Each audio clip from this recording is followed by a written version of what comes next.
Everyone wants what's on the other side, the success, the purpose, the blessing, but very few are willing to surrender who they were to become who God is calling them to be. This is RE-IGKNIGHT. Stories forged through fire, men and women rebuilt through obedience, and the truth about what it actually costs to become. Because purpose is not found in comfort, it is forged in refinement. And on the other side of surrender is the life God intended all along. Welcome to RE-IGKNIGHT. Thanks so much for being back with us. Today, I have a very special guest. It is Mr. Tim Murphy. You may recognize him from things like Sons of Anarchy or Criminal Minds, or one of my favorites, Snowpiercer. I really appreciate you being here. You're a storyteller. You are a father. Gosh, I cannot think of I love it. You should leave it in. Maybe I'll leave it in. Let's see. So, Tim, you are a storyteller, a father, a man born in a different country. I want to know all of these different things about you, your story, how it led to you being an actor in LA, what got you to leave Ireland to begin with. I know also you are a man who loves purpose and meaning, and you and I have been connected for quite a while, and that's something that I've always noticed about you is how deep you are and how kind you are and how full of wisdom and influence you are. And so I just kind of want to get into your story.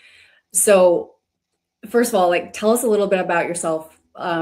What was your family like? How did you grow up in Ireland? What things were different? What do you think shaped you from that part of the world as opposed to maybe boys and men who grow up here? Well, growing, I suppose the images that hit me there was because it was Father's Day yesterday, going fishing with my father, and my great, amazing, kind, gentle, strong, cool under pressure father. I mean, he said one time, my brother told the story about him. He was in a little insurance company in a small town in Tralee, and he went out and he became a broker himself, and he's a fisherman as well, But he, Wow. Niall Sheehy, his partner, said, "My God, Eddie, it's terrible. The road works outside, and we've some important clients coming today." And Dad's reaction was, "Close the curtains," he says, "and we won't see them."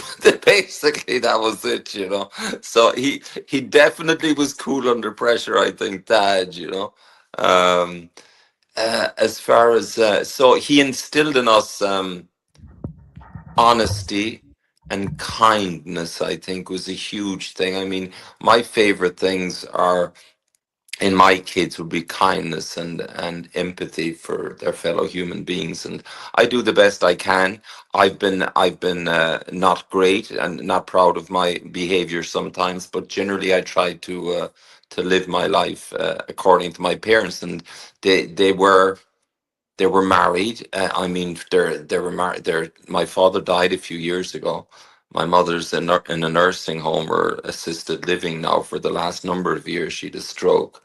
But a huge difference I found, actually, and it's a way worse now, obviously, and it's probably in everywhere, is we had no pornography growing up. And Oh, also, it was a Catholic Ireland, for good and bad, because there was a lot of abuse by the Catholic Church. But they instilled in you, they gave us a great education. Everybody in Ireland uh, got a Catholic, not just a Catholic education, but I suppose it was, but it was an education with morals, what's right and wrong. Now, a lot of the priests were hypocritical, of course, because the horrific abuse they perpetrated, not only in Ireland but throughout the world, sexual abuse. It was terrible. But yeah. there are good priests and there are good people, but it seems like it seems in society today, the bigger the asshole or the louder the person, the more attention they get. And I think with the Catholic Church, the percentage of the abusers in the Catholic Church got all the attention. I mean, we would always, when I was growing up, you'd always get up for a priest, on a bus or whatever, or a nun. They're not respected as much now, I don't think, priests and nuns in Ireland. Now, I haven't been Mhm. there, so I can't really say out of because of my experience in the last number of years, but I don't know, do people go to church as much as they used to? Um, Yeah. I Well, think. I think it's changing here for sure. People are going to church more often, but also like especially unfortunately the Catholic Church has a bad reputation with that kind of situation like church hurt and all of the sexual abuse that people even just automatically assume that if you're a Catholic church, there must be something, corrupt inside your system, Mhm. which, that's not good. And that I think leads people away from being religious or having God in their life. But like, and I think it's also interesting that in Ireland, isn't isn't the point of St. Patrick's Day like because Catholicism used to be not like it wasn't allowed in Ireland and he brought it back, right? Well, I mean, all history is the same, really. I mean, invaders take over from one society and then they're the bosses. And then they write history to be in their favor, basically. Now, Right, right.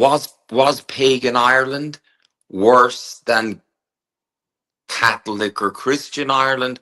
I can't say. Maybe it was, maybe it wasn't. But now, yeah, during you had the early Christian church in Ireland. I think Saint Patrick came there in the 400s, 400 AD, 450 maybe.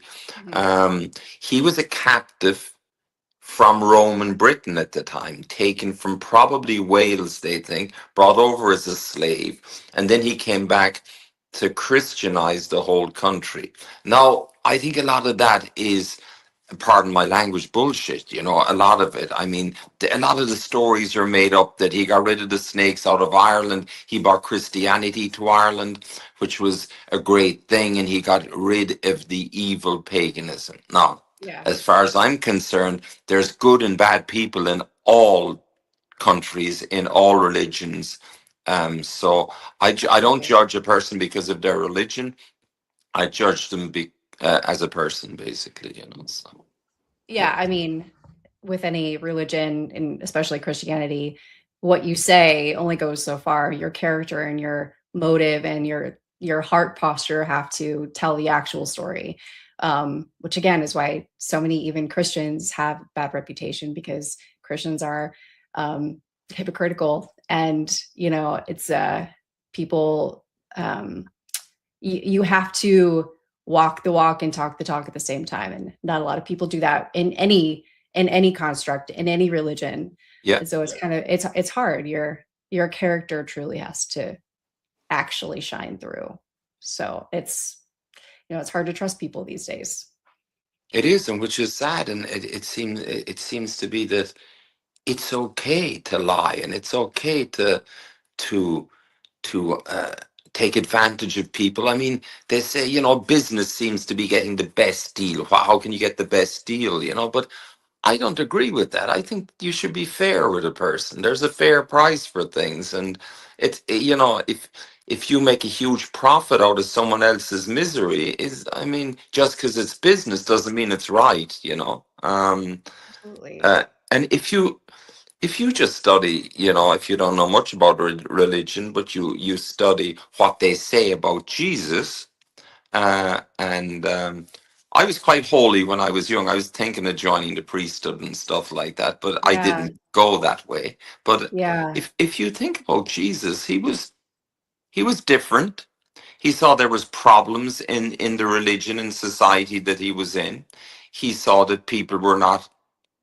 There was a lot of not good people, and there was a lot of actions being done by people in that are so-called religious people, and he right. was he was not liked because he wasn't a revolutionary. He did not say to take down the government. I think he said, "Give to Rome what is Romans," or whatever. Absolutely. But he he was a peace loving. He didn't believe in killing your fellow man. He thought there was another way. He didn't believe in money lenders in the church. In he, he believed, if you have money, give it out, share it, help Right. people. And I think that's in a lot of religions. I was in Thailand recently, and every morning, the people, even though they're poor people, they give food and stuff to the monks, uh, Yeah, to say thank you, basically. And that's wonderful. it's That's really spiritual. It is wonderful. good. It is, yeah, yeah. Yeah, I mean, I always, I love what you said about Jesus, and I always say like, even if somebody was, not religious, and I think there is a difference in because, like you said, like the religious leaders at that time were religious and considered holy, but they were bad people. And Jesus was able to call them out because, again, it's not the things that you're saying and it's not the things that you're, doing for public notice. It's what's inside. And, even if you don't believe Jesus is who he is, I guarantee 100%, if anybody follows his teachings, you'll have a great life, I think he will, and we I think we doubt that sometimes, and especially with the news media and everything, what's put in your face, what is good, what is bad, how can you be satisfied? We're told stories, you can have it all. I mean, it's a terrible time of narcissism right now, and I think the kids are going to have a very hard time growing up because everything is about this selfie and looking good and touching it up, and it's insane, guys and girls. And you know um I think, Yeah. yeah, and people have less respect for each other, I think. And there's, guys don't respect girls and girls don't respect guys very often. They're becoming very, moving apart in a huge way. I even talked to Yeah. my sister, and she said that, she has young kids. I suppose they're in their 20s and 30s, but they're different kind of relationships, a lot of them now. They prefer to hang out maybe with their own gang than guys and girls. Like, we would date a person and maybe sleep with them, and go from there. But you'd meet a person in a bar, but it's very different, the way it is now. And then Yeah. you go online and they're all attacking each other. Guys are attacking girls, girls are attacking guys. Bad behavior is rewarded, so why shouldn't you be bad? Greed is good. um you know Maybe having lots of sex is good. All these things they're Yeah. enjoyable because, oh, you can buy big boats, you can sleep with lots of people, and yeah. So Yeah, I mean, those things all seem fun until they're not, right? yeah, yeah. I think they all do lead to destruction at some point, like even if it's just emptiness inside, which is also destruction. You know, on that note, so backtracking a little bit, I want to know how you got into acting. And then on what you just said, like how being in the spotlight and like did you ever struggle with wanting to be the center of attention and like having those desires that social media is makes so attractive these days? Did you ever kind of struggle with that, and how do you navigate those kinds of things now? um I never really like being the center of attention because I was a shy child. So I'm not really naturally, I think, a performer, to tell you the truth, even though I like telling stories. I had a very bad stutter when I was a kid. But I remember my first taste of fame was I got into this TV show in Ireland. It was on every Sunday night, and we'd only two channels, and in the winter it would be on. And I remember the tune even to this day, like Sunday evenings in Ireland, everybody watched. a show called Glen Rowe. It was like a rural soap opera, and Okay. I was like the bad boy in the village. I came in and um, he, I'd be off with the women in the town and stuff. So Yeah. but uh, but I didn't realize the effect it would have, because the next day in the bar it was shown, and I didn't think much of it. I mean, they didn't pay you a lot. You're still taking a bus to the studio, and Yeah. you're doing your thing. But now you're famous, and I didn't know what fame like that was. And I remember being in the supermarket the next day and just buying my groceries like I normally did, and. And I see these women looking at me and they're nudging each other. And I'm thinking, oh, my fly is open. And it wasn't. So I said, what's going on? And then it struck me that, oh, so this is what fame is, or whatever. So I Yeah. didn't, I didn't like that side of it. And how I got into acting is I was down in Miami one time and I was working on a roofing crew, an Irish roofing crew, and really hot, tough work. And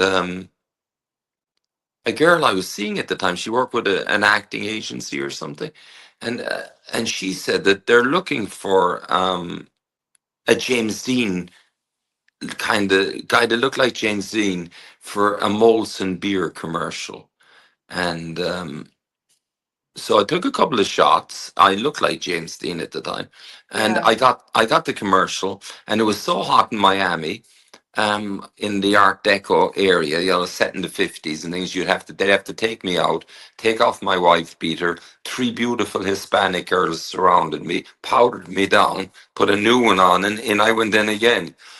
Oh, So that's cool. well, I said, if this is acting, I ain't getting into this, because I was just off a roofing crew in Miami or whatever. So, yeah. Yeah. And then That's I heard that's that there was a cool. famous acting coach back in Ireland, and I trained with her. Okay, okay. That's incredible. And then your career just kind of took off at some point?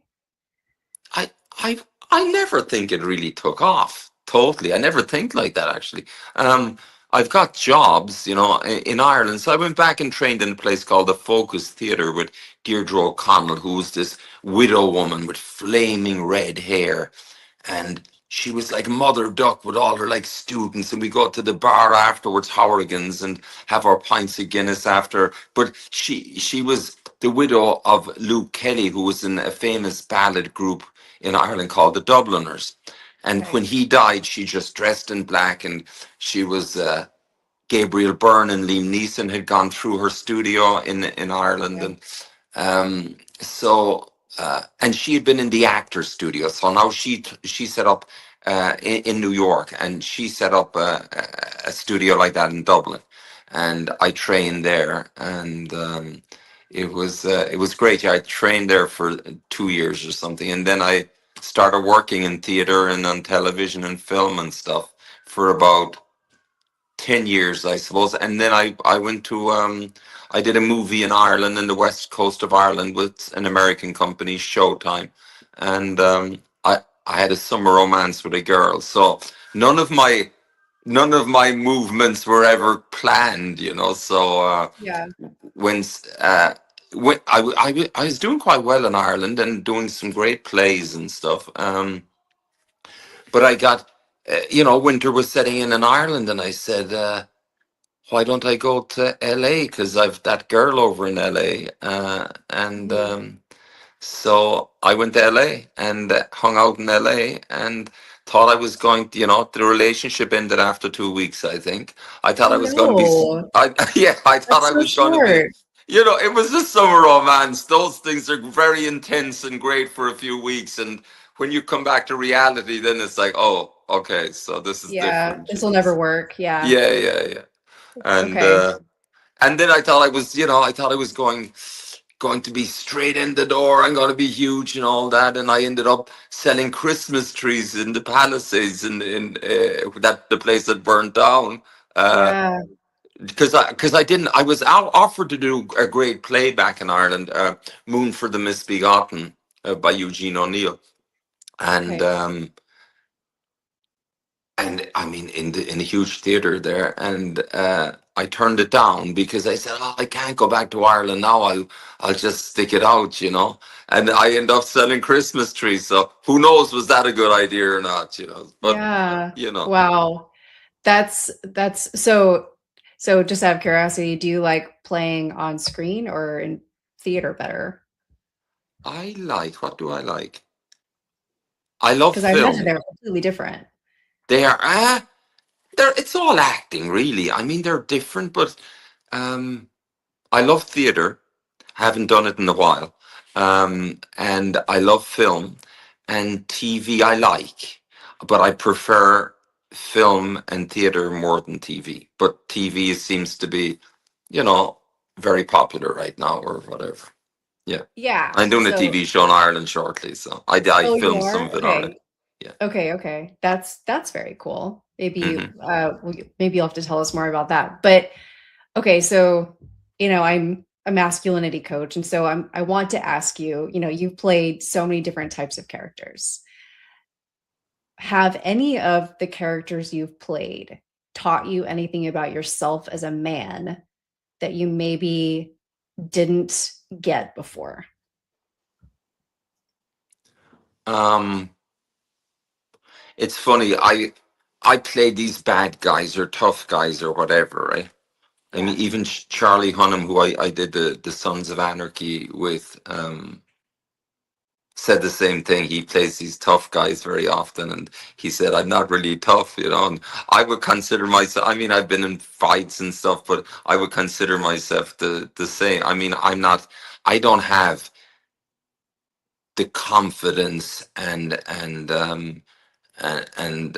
evilness of the characters I play. It's Yeah. easier for me to play something that is a bit of a distance from myself. I think it would behoove me though as an actor to play closer to myself because I think I have a lot more colors and I'm uh so I like to move in that direction, more sensitive, kind, caring. I like to be, I suppose, the lead where I'm taking care of the little kid running through the wasteland, and there's zombies are after me, or some Yeah. weird people are after me, or the bad people are after me. I'm the one. I'm the hero. You're So the hero, not the villain. exactly, and I've been playing the villain. Um, I mean, so at one stage in my career on stage I was playing a lot of lovers, and in reality that's what I was doing as well, which wasn't great, Okay. so it's funny that some roles at certain times you should question, okay, why am I doing this, or what's the story? Right now in my life I feel I also believe in karma very much. You think it doesn't work, but I think if you do bad things, or not bad things, but well, yes, bad things, make bad decisions and things, you do pay for them in some ways. Might be later, might be. It's usually not immediate, because if it was immediate, you wouldn't be enjoying what you're doing, or whatever. But it usually happens you down the line, and you realize, oh, this is God showing me this lesson. I'm going through Yeah. pain now that I've caused other people. So, Yeah. And, one thing about God is that, yes, God forgives everything, but he doesn't, we're not meant to forget the things that we do that are not great choices. And forgiveness does not mean that there are not consequences for our actions, right? And yeah, so, yeah, just like on your karma thing, yes, you're going to have consequences for your bad decisions, but you'll also have good consequences yeah. through consistency and good actions. Oh, very Um, much so. Very much so. yeah. So, yeah, what is the character you've been most like? Um, I most like, Or I are they all suppose. so opposite? Well, I suppose even though I give out, I complain about bad guys and stuff. There is a part of me in those guys. There's no question. There's a part of me in those guys. Um, I had to play a character in I love history, and I love westerns and stuff like that, and I had to play a character with a country western singer was in it, actually Kix Brooks, but I had to play the warden of the Yuma State Penitentiary back in the 1800s, Oh, and cool. we shot it in Yuma, Arizona, in the state penitentiary there, and Oh, that was such a nice. oh, it was great, such a cool character to play and everything. So that the film wasn't great. I think Ambush at Dark Canyon it was called, and but I love playing that character. Um, I mean, I love playing the character in the Sons of Anarchy. He's. I just did a movie with Antonio Banderas recently, and but the character is a kind of good character. He starts Yeah, out maybe is not a great guy, but he is trying to protect people, and he's not the strong guy. He's yeah. So that was a bit of a change. And it's not. yeah, It was nice, but then again, I played a total asshole, I suppose, in a movie in Thailand. These are recent movies yeah, with Jonathan Rhys Meyers. And whether it'll be good or bad, I don't know, but I really enjoyed playing it. But there was lots of emotion and stuff in it. And I was able to use what was going on in my life, I suppose, in the last number of years and put it into a creative work, which is always fantastic to be able to do, you know. Um, yeah. That's something incredible. I think that I would assume you would be able to use in all of your roles is the emotion from your own life. And I like, did you, I know that we all struggle and we're all broken people. What have been the seasons of your life that you've struggled the most? And how have you learned from those seasons? um, well, let me see. I've come from a family of six kids and my parents, so I don't remember much of my childhood. I remember I had a very bad stutter, though. I couldn't speak until I was nearly I prefer to be beaten in school than the embarrassment of speaking with a stutter. So the Yeah. teachers thought I wasn't that smart until I had to do a written test when I was about 13 or something, or 12 maybe.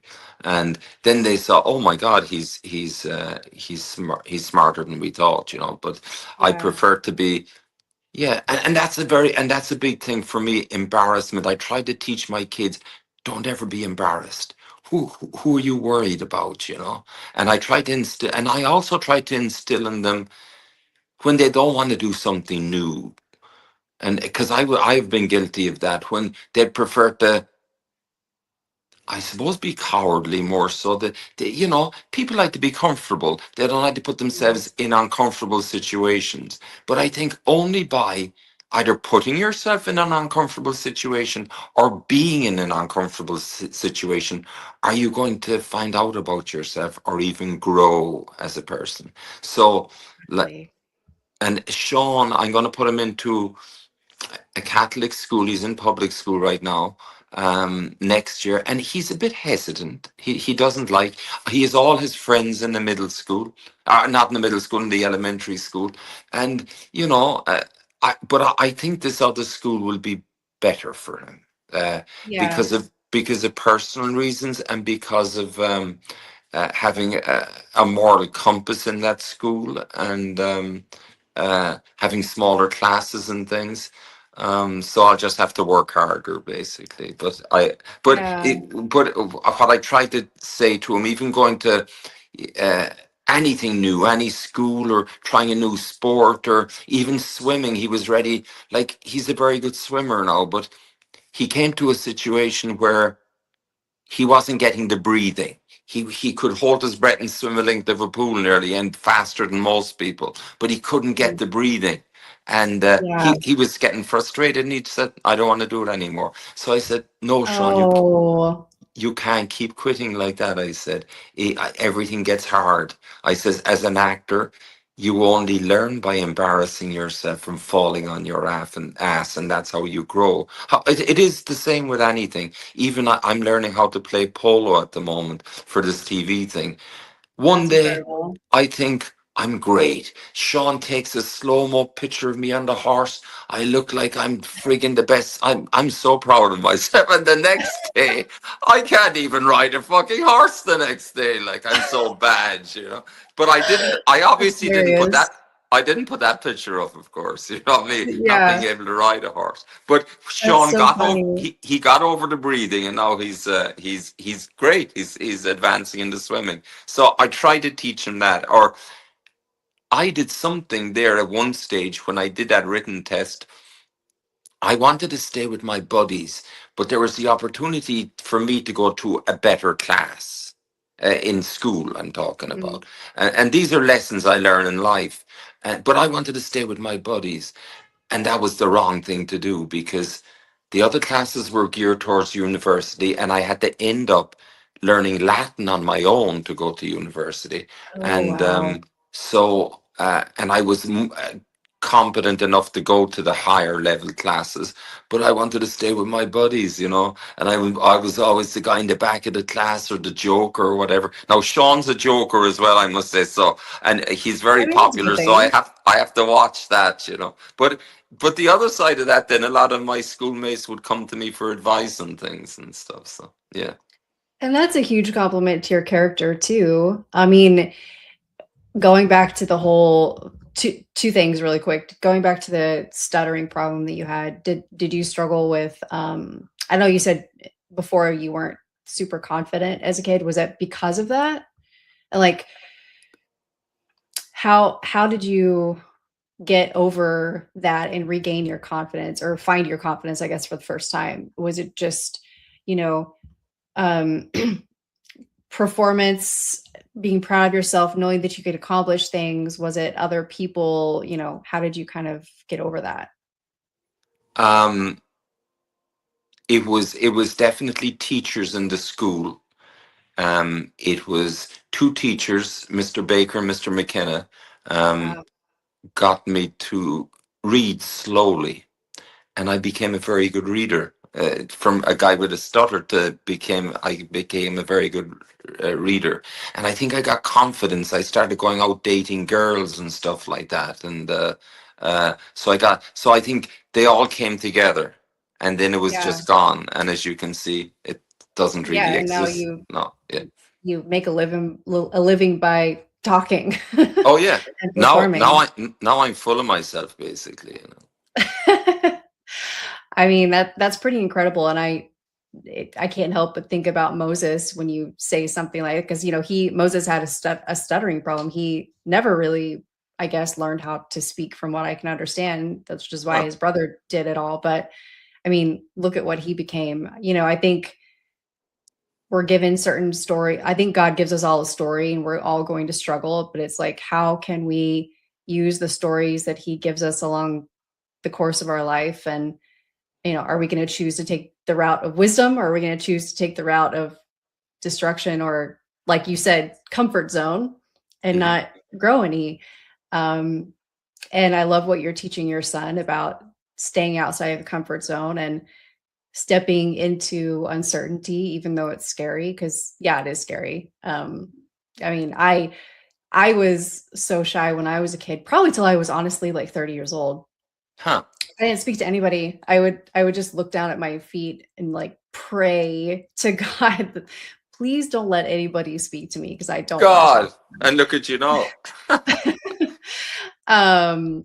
But and I think I think once you discover who you actually are, and then get the reps in of constantly being that person, and realizing that you get more respect and more kindness and more love, and like you feel that internally, but also you get it externally from other people. I think that is what changes things for people. And I think how old is Sean?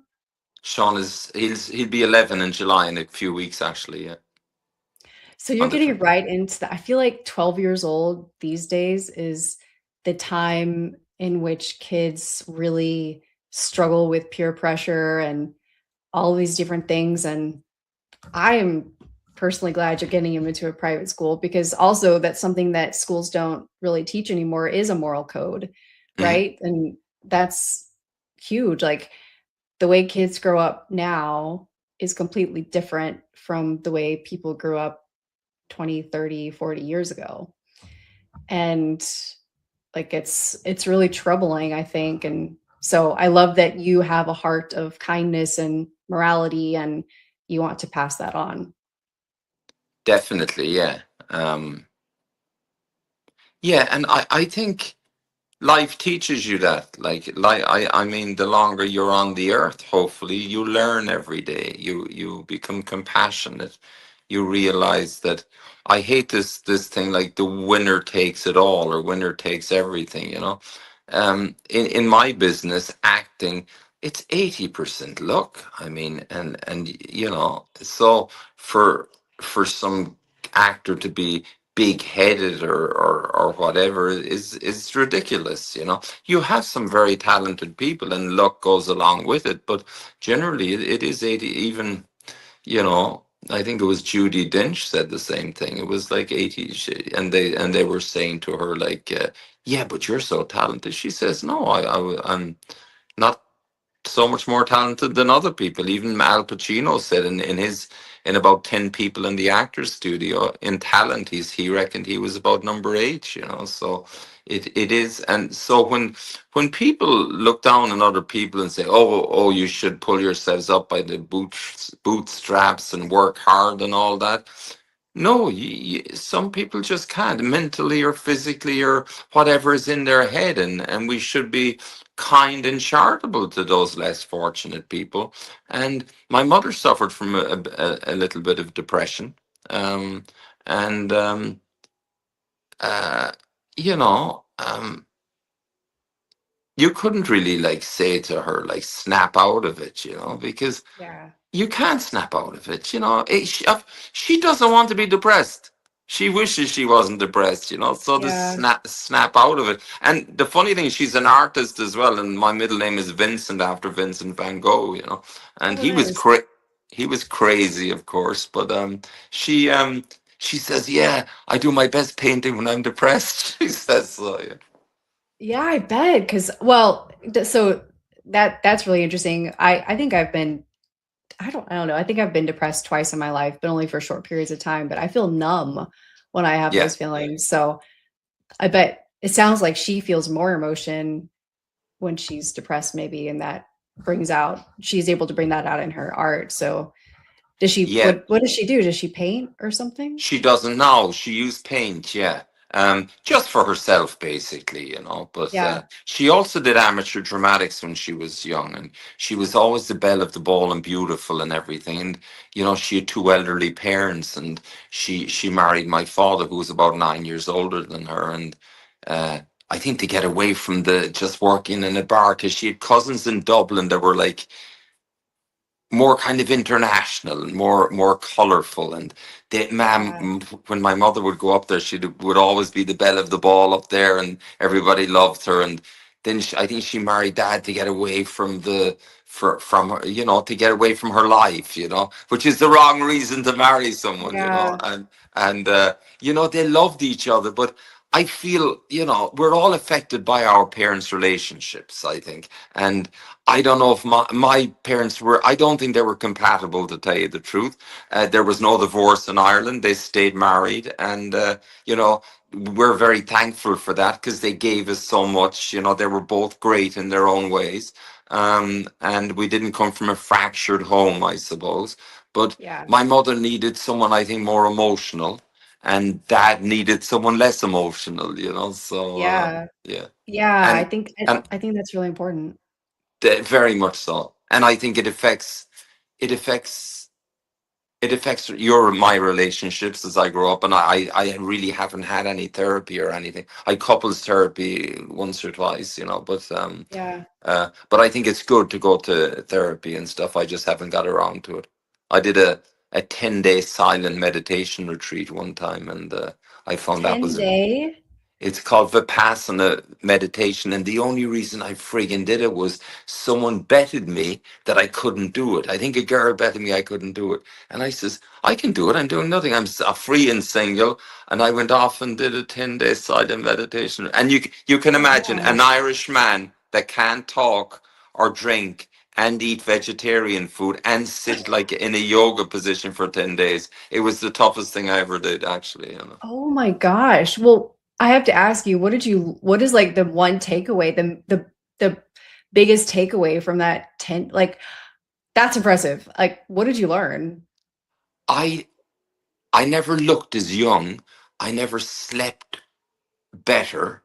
Um, what they say, the main thing, it's a Buddhist thing. The main thing in there is craving causes unhappiness. If you crave something, it causes unhappiness. So, but every locked emotion or baggage or whatever inside of you, inside of your brain or whatever, comes out in pains in your body. So you're in excruciating pain sometimes for sitting for so long meditating, you know. Um, God. Especially, I wasn't used to it because I'd never done yoga. A lot of them there were, you know, they were vegetarians. They used to do yoga. They practice acupuncture. You know, the new age kind of people, right? Which wasn't Mhm. me at all.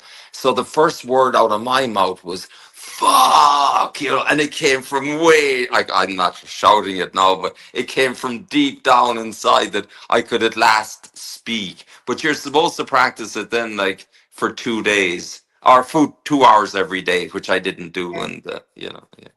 Wow. I mean, that's incredible. Do you carry anything that from that time period with you now? Like, do you meditate now? Do you I think praying is the same thing. Do you do any of that? Yeah, isn't it the same thing though, really? I It's the mean, same thing. the Christian monks, I actually, what fascinated me the first day there, there was nothing romantic about it. I thought I was going up to Yosemite because that's where the thing was that I did it. And I thought we'd be out in the fresh air and everything. No, you're inside in a compound and you walk to a big hall and you meditate. Nothing romantic or anything about it. But the first day, the little bells go off. And Vespers are the evening prayers. I think Matins are the morning prayers. It's Latin, you Okay. know, that the monks Okay. would say. And so I'm walking and there's snow on the ground. And we're walking from where we sleep, the dormitory, kind of to the meditation hall, and everyone's silent. And there's fresh snow on the ground. And I just thought of the ancient Celtic monks on Skellig Rock and they, you know, the beehive huts and they walking in the snow to their prayer places, you know. And Yeah, that to me was like a kind of spiritual, magical kind of thing, you know. And I'm that's really kind of special. I'm into that. Like I mean, I love climbing up Car Conry. It's an ancient, it's a mountain in Ireland in Kerry where I'm from, very isolated, and there's a round fort in the top, and there's stories told that Cuchulainn, a famous warrior, tried to get into the fort, but he used swirl around, and I was going out there one time, and the cloud formation was. Such a way that it looked like this, the clouds were spinning around the fort, but it looked like the fort was spinning around. So it's Yeah, obvious they're all like fables, those things. But sometimes when you're up there and it's silent and the fog and the mists are down, like you can nearly hear the warriors back in those days when you just stand there and you can't. I know the mountain well, so I can, you know, I don't mind climbing it when it's if it's a bit foggy and stuff. But mhm. but when you stand in the fog in the middle of this fort, it's amazing. I mean, it's amazing. I Wow. think. Yeah. That I can totally picture that scenery and the imagery. Thank you for sharing that. That's really cool. Yeah. Um, well, okay. Sorry, that like I can totally just see that and feel the feelings and it's just amazing. That's Oh, you'd what a love it. special time. Yeah. You'd have Yeah. to go to Ireland. Yeah, I that's one of the places I have not been. You know, I've been to Scotland, I've been to London many times, Bath, and several places in Oh, I England, saw but that trip you were on with the family. Yeah. Well, yeah, they call Ireland the island of saints and scholars. So yeah, you definitely feel at home there. I think there's definitely a magic I to the would. I place. really would like to go there. I really would.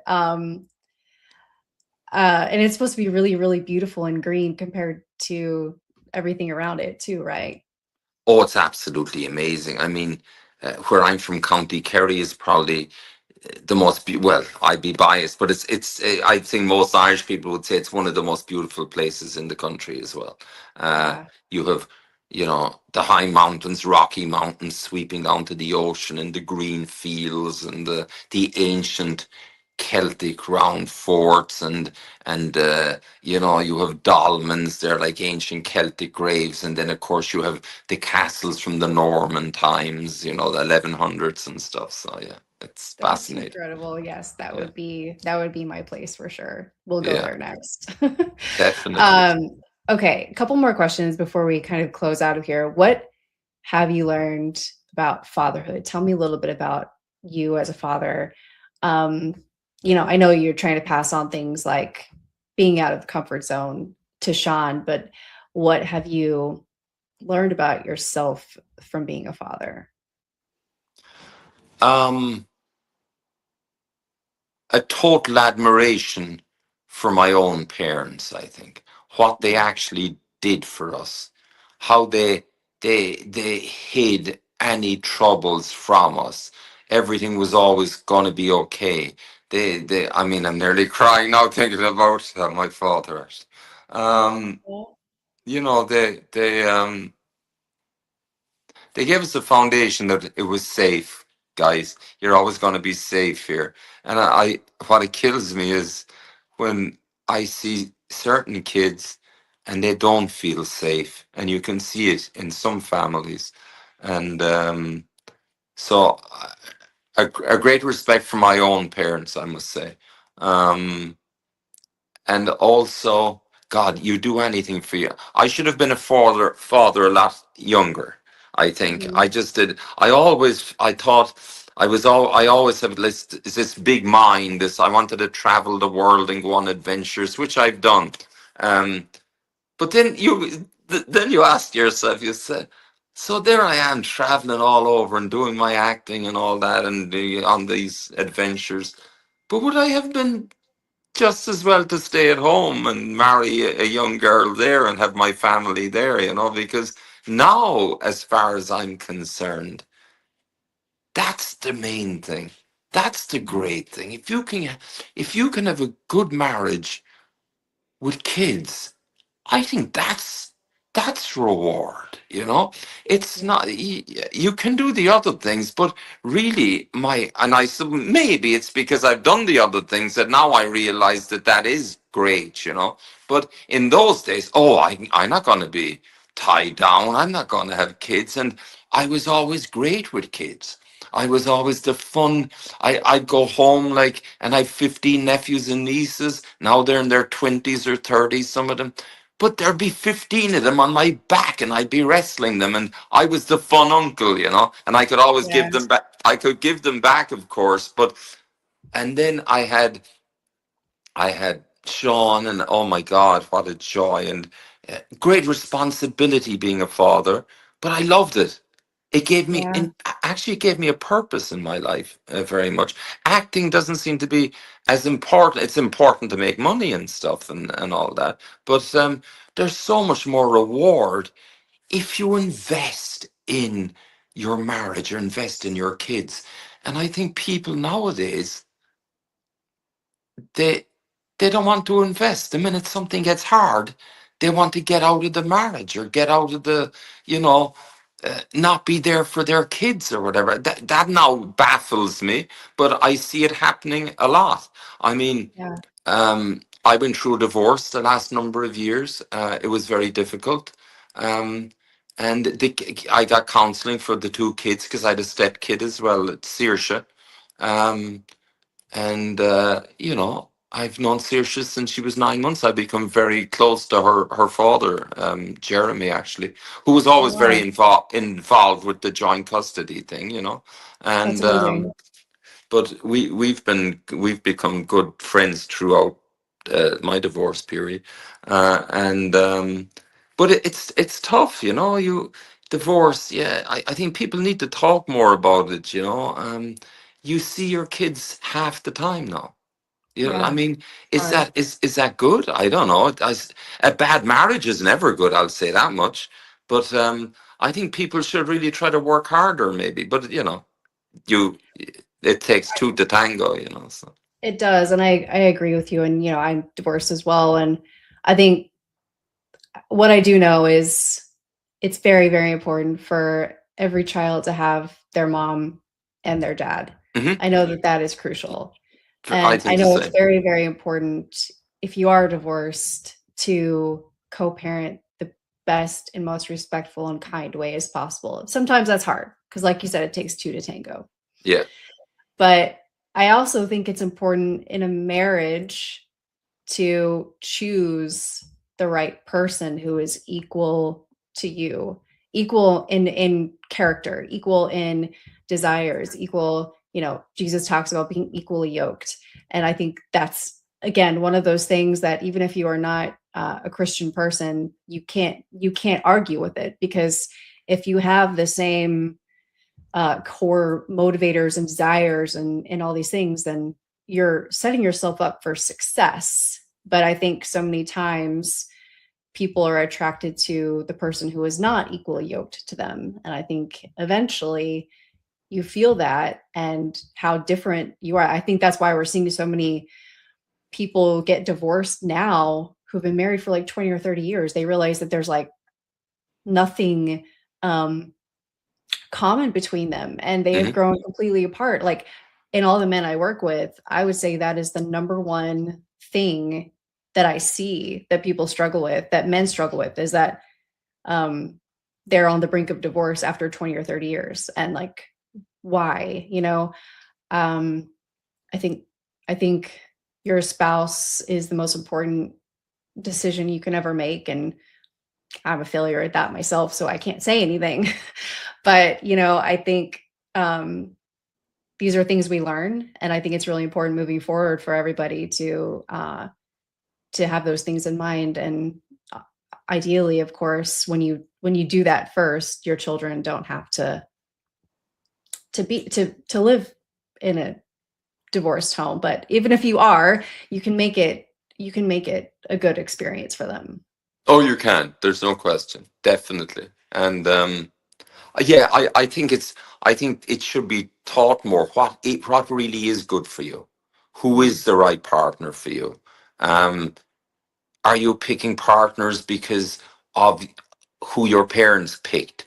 Was there were their choices bad or good? They were just choices. You live your life, but hopefully you can figure out as well what does, and happy is the wrong word because we're all unhappy one second, happy the next second. But what road should you be on? And I admire devout Christians who have good firm beliefs, and hopefully they can navigate it and they can work it like that. But there's no there are no definites in life. So it would be nice to kind of figure out if you can even do that in choosing a partner. How do you choose the right partner? Because you see that, well, Instagram is the worst thing of all. You think, Oh oh my yeah. God, those are the best marriages and I should have that type of life. No, you shouldn't, No, so yeah. no. It's so hard. And back to the point that you were saying earlier, I think, I don't know the numbers, but I know that right now people are like the younger generation is not like dating.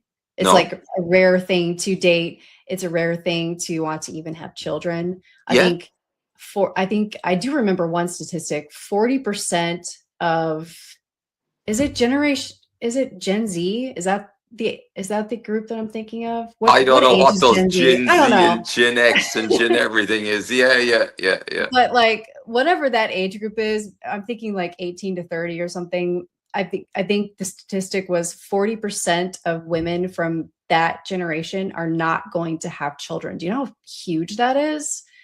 Like that's It is huge, and I feel it myself. They're not interested in children, mhm. and they're interested in situationships sometimes. These things that are not really making a commitment. You're just basically maybe sleeping with a person for a while, and then you go on to I don't know exactly, but I talked to two influencers in Thailand, and it was just eye opening. I mean, yeah, I didn't like it, what I saw, but yeah. Yeah. And I love women, and I love women being empowered to do great things, but Mhm. I think that, and I won't get political, don't worry, but I think that the idea of feminism did destroy the family. Feminism did destroy the idea of like respecting men, supporting men, and also loving women for who they were created to be. And I think those are the things that are really important that are lacking in our society today.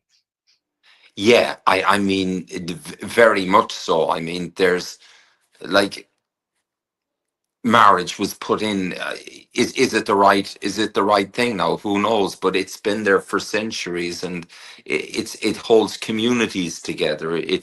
You know, uh, people going one way, men going one way, and women going another way, and or men trying to be women or women trying to be men type, or take over those, like, not saying the 50s was the right way or anything, or even my parents. I'm not saying what's right and wrong. I would never Yeah. say that or try to put anything on anybody. But what I notice is, the man worked, maybe he brought in the money, the woman took care of the kids, and they had one car, and they seemed to have enough, and they did own a house probably.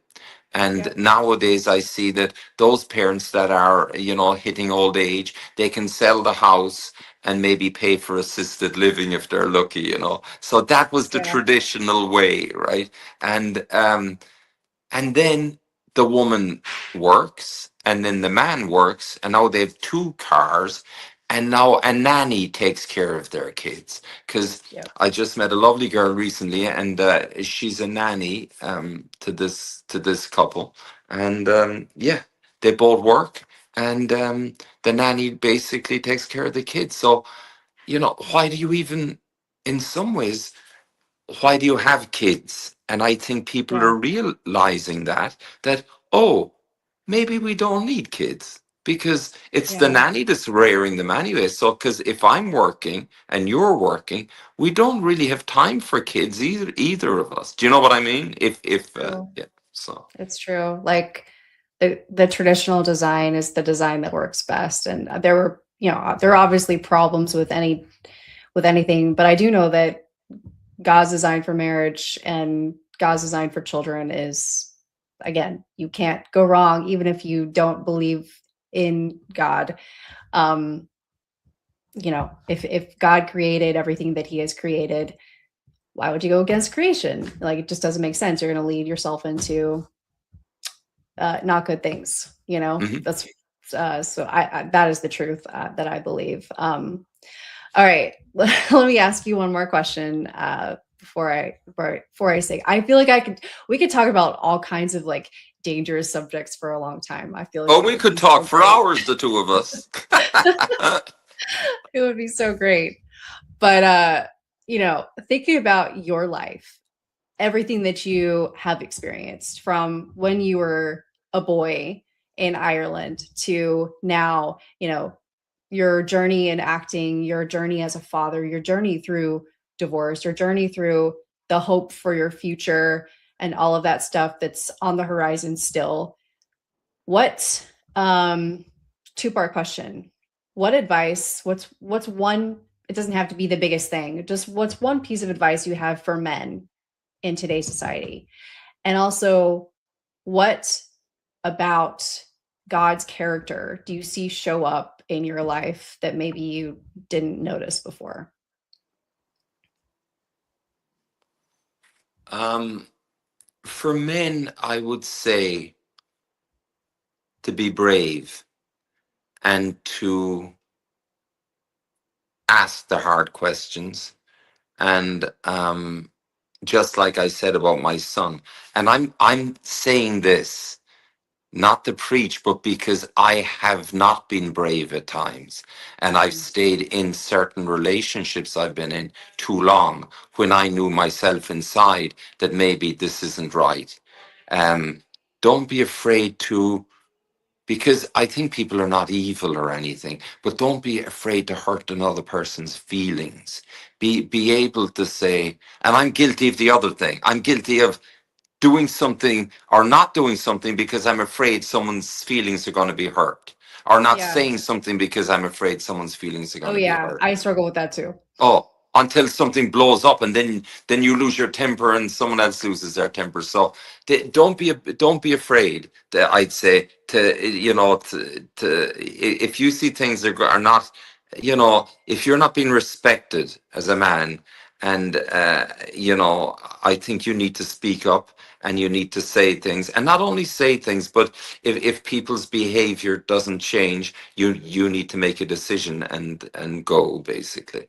Yeah. um, I think, and as far as God goes, I think in life, that is a very good question, because, and I don't know about God or whatever, but going back to the way Jesus lived his life, um, he was a good, kind man. If you can wait, I don't try to, just be nice to people. I think, Mhm. my father used to often say, it's nice to be important, but it's more important to be nice, he'd say. Yeah. And I'm a firm believer in that. And I think, even I'd walk, getting up here, going for a jog in the morning, or just a walk up in the hills in around LA. And I noticed it from the beginning, and that, God, I must be here 25 years. People don't even catch another person's eye, or they're afraid of you, or you say good morning, and they're shocked that you would say good morning to them. Not all people, but, and you'd say hello to people. You should always look a person in the eye and say hello. And you're not, Yeah. it's not like you're hitting on a girl, or startling a guy or whatever. You're just being friendly. And there's nothing Mhm. wrong with being friendly. And if they have their headphones, I hate these headphones. People with headphones in the gym, or going, maybe in the gym, they want to be in their headphones. But if you're out in nature taking a walk in the forest, don't freaking have your headphones on. Yeah. I Listen to the agree. birds, listen to the silence. I So agree. yeah, I don't like that, actually, headphones. Yeah, no, I totally agree with you. And yeah, I think those little acts of kindness, like you said, just making simple eye contact with somebody and giving them a smile, that even though they might be the type of person who is avoiding those kinds of interactions, which Yeah. most people do these days, I think that kind of stuff is what changes changes the level of hatred that is in our world right now. Those kinds of things are the little things that can change someone's day, can Oh yeah. maybe even save someone's life. I mean, you hear of those stories of people who were suicidal, and one little comment from somebody changed their mind. Um, Totally. yeah, I think kindness is key, and that's, I mean, yeah, back to the point you made about Jesus, like that was the number one thing, is loving your neighbor, right? So, Yeah, if you see someone in trouble, help them out. yeah. I remember, and not to be friggin'. What amazed me is the reaction to it, not blowing my own horn or anything, but there was a woman. She was left out of the hospital, St. John's Hospital near us. They treat the homeless, and then they just leave them out, and they might be lying on the street in LA. And it was a hot day, and the sun is baking down on her, and she's basically unconscious, looked like she was, might be even dead. And Mhm. she had bare feet, big feet, and no hat in her head. And um, I said, "Are you okay?" And she goes, So I said, "What size shoe have you?" Because she'd no shoes, and she couldn't say. And she said, "I think she said 11." And I got her 11. I went to the sports store up the road, Aw. got her. So I got her a pair of 11 shoes, and I got her a big straw hat so she could have it. I mean, I can't do anything else, really. She's left there. But at least I could give her just a hat over her head to protect her from the sun, and a pair of sneakers so she could walk. And I forgot Yeah. about it. I mean, that was no big deal to me. That's somehow my father reared me, and I wish he'd rear most other people. I would expect most other people to do something like that. Right. Um, Yeah. so. it surprises me that more people don't. And so this couple, they happen to be looking out the window, and this is about a couple of months later, and they said, "Can we just say something to you?" They said, and I said, "What?" And they said, "We saw what you did for that woman out there. It was such a lovely gesture." And I says, "Oh my God!" I said, "I was brought up like that. That's normal to me." I Yeah. said, the fact that people are surprised that you would do something like that, it saddens me about this world. It saddens me, you know. Yeah. So yeah, Yeah, I totally agree. That's wonderful. And little, yeah, I so maybe here's how we'll close this out is that you and I are encouraging people to just go out and be kind and change someone's life. And which then, the brilliant thing about that is it changes your heart too, and it it makes does. you fulfilled, Oh my you God, know? it's so much better for you. It totally Yeah, is. Way better. Yeah, yeah, yeah, totally. yeah. So well, Tim, thank you so much for this lovely, beautiful, wonderful conversation. Um, I've really enjoyed getting to know you over the couple of years. I don't know how long it's been now, and I've really enjoyed this conversation, and I hope we can have more. And I appreciate you sharing and just being yourself with me. So thank you. Definitely, Jen. Always great. All right. Well, thanks for everybody for joining, and join me again next week for another episode, and God bless. God bless. Take care.